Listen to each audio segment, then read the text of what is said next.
Okay, look man, it gets to a point. It gets to a point. Yun ang sinabi sila mga Gen Z na my brain rot. We're gonna use the same logic for a curl. Let's use that same logic. Are we gonna stop doing curls to build our biceps because you're loading the wrist? You're loading more than one joint. The wrist flexor muscles are so much smaller than the elbow flexor muscles. Therefore, you don't get to effectively train the target muscle. It doesn't make any sense. I mean, this stuff only makes sense really if you don't have the experience. And I don't say this out of I don't know, hate or anything, brother. You've got a great page, bro. I respect what you do. I respect the science-based content.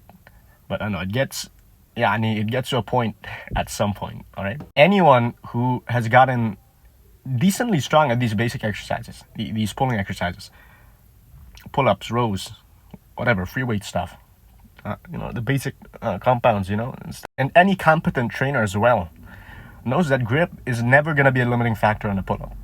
When it comes to training your back, straps, in my opinion, this is my personal experience as well. As someone with a very weak grip, I have tiny hands too. I got small fingers. Grip has never been a limiting issue for pull-ups. I think that's just due to the nature of the lift. It's a closed chain movement compared to something that's open chain, where you got a moving implement like a row or a lat pull down.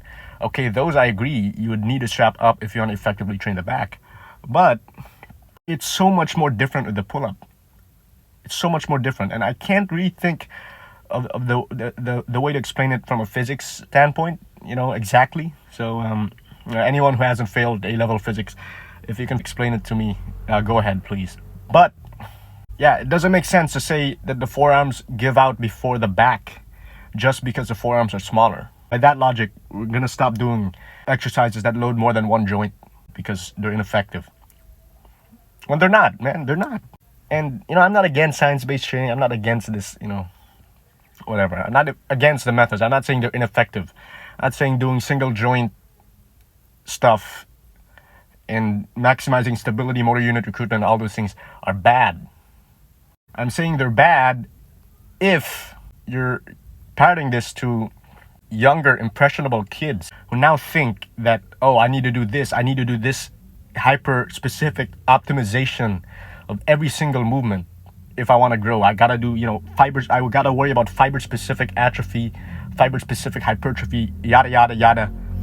And you can't even do 10 pull-ups in a row.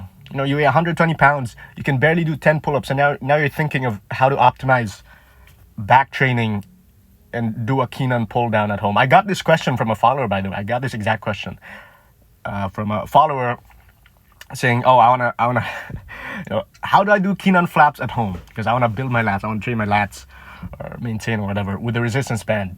And oh my god, bro, that kind of thinking, I don't like it. I hate it. And this is no hate to you guys, who post all these science-based content, whatever. You guys do you, okay? Spread good information, okay? Make content. I'm all for good content. But not when it comes to, when it paints this picture that the things that we've been doing for, decades, the things that before this whole new wave stuff on TikTok started happening, the people who are already science-based, we're not meatheads, guys. These are not meatheads, gym bros, bro splitters. When people act like these methods that have been tried and tested by, people with skin in the game, when you act like this stuff is ineffective, I think it's just detrimental. It's not good. How can I put it better? Yeah, it's not good, man.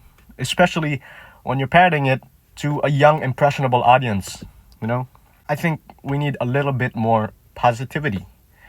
And we need to understand that there are many ways to skin the cat. And, stop thinking of training in terms of pure hypertrophy. Motor unit recruitment, mechanical tension. Those are the only two terms I seem to hear only nowadays. Like, can we talk about something else, man? Come on.